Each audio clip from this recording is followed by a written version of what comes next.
Hello everyone, my next presentation is on image enhancement in spatial domain.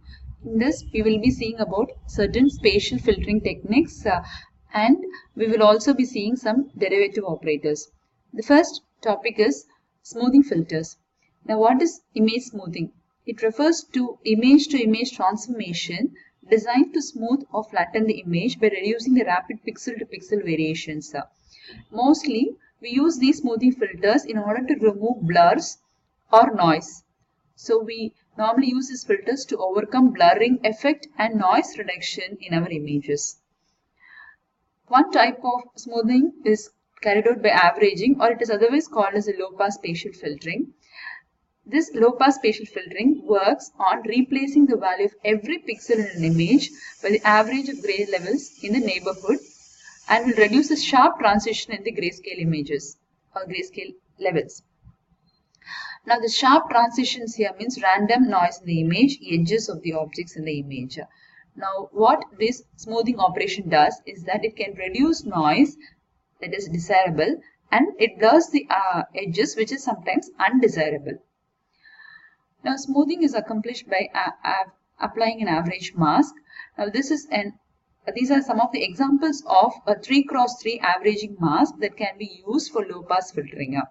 So here we have a 3x3 mask averaged by 5. Next one averaging 8. So the sum of the elements inside turns out to be equal to that of the element to be averaged. So this operation is equal to the low pass filtering, a spatial averaging filter in which all coefficients are equal. We also call it as box filter. The weighted average, that is the pixels, are multiplied by different coefficients. Now we also have something called as separable filters. Some filters can be implemented by the successive application of two simple filters. So the above two average filters is thus separable into two 1D filters. Now why we mainly go for two 1D filters is that we can reduce the number of multiplications and additions. The next is order statistics or nonlinear filters. One of the best example of it is the median filtering. The average filtering is best suited for noise whose distribution is Gaussian. So the equation is given for P of x, 1 by sigma square root of 2 pi exponential of minus x square divided by 2 pi sigma square. The averaging filter typically blurs edges and sharp details. The median filter usually does a better job of preserving the edges and it is mainly used for salt and pepper type of noises. And it is a nonlinear filter that can also use a mask. Suppose we have these A is equal to set of A1 up to AK as a pixel values. Then the median of A is given for two different values of K even and K odd. So median of a set of values is the center value after sorting.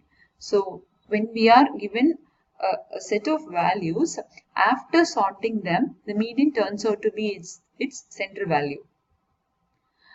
Now these are some of the examples of noise reduction using median filtering.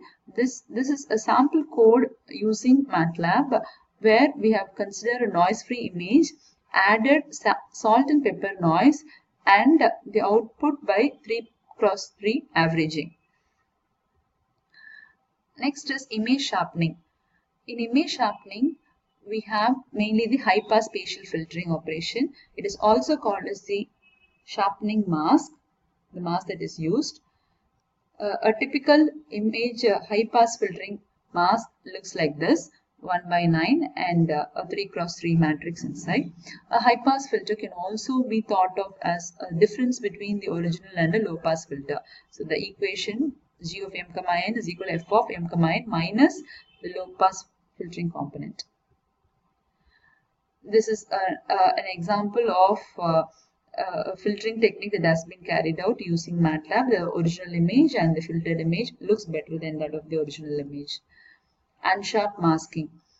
This is a filter whose output is produced by subtracting a low pass version of F from an amplified version of F. So this is also referred to as unsharp masking. So the steps involved are you blur original image, subtract the blur image from the original and then add the mask to the original. So the equation is given here.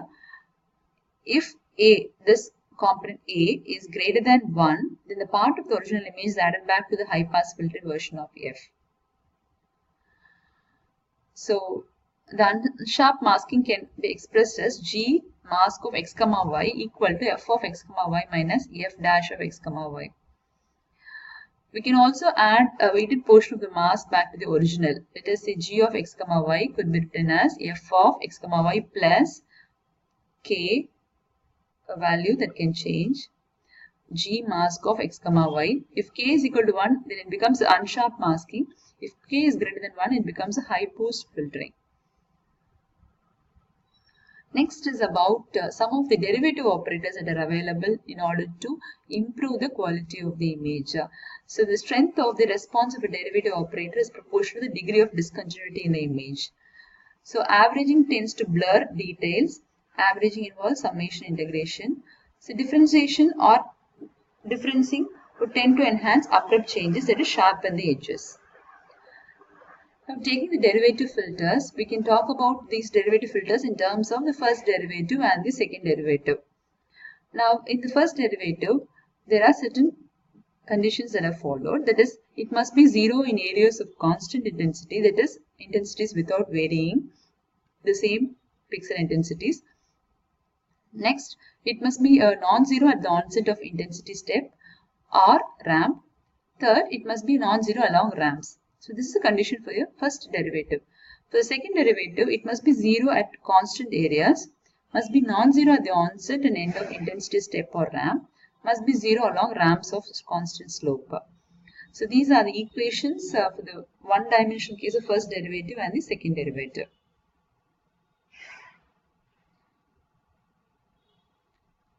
Now the conditions that we saw for first derivative and the second derivative.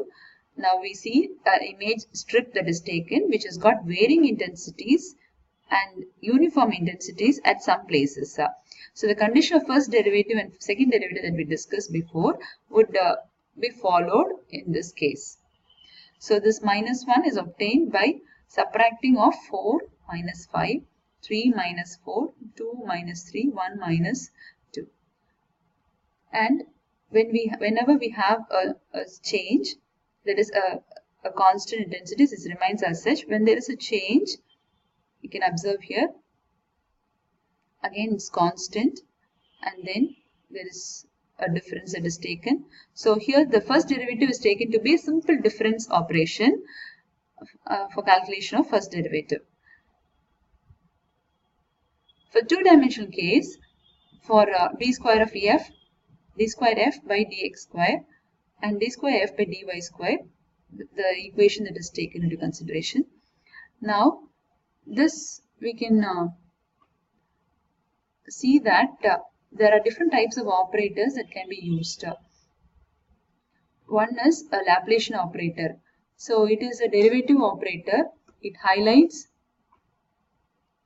gray level discontinuities in an image. It de-emphasizes regions with slowly varying gray levels and tends to produce images that have grayish edge lines and other discontinuities and featureless background.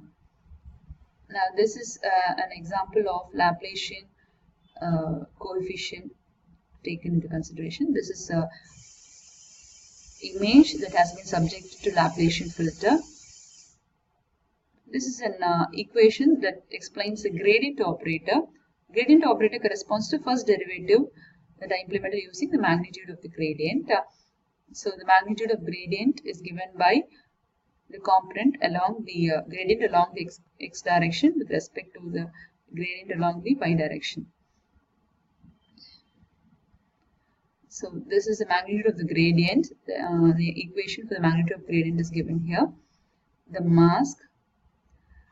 So we can also use other operators. Now some operators that are shown here are cross differences, which make use of mask in this way. Roberts and then Prewitt's operator makes use of these kinds of mask for its operation. Sobel operator, the mask used are in this way. And these are typical results that are obtained for an original Rice image subjected to different types of derivative operators like Roberts, Sobel and Previtz. Thank you.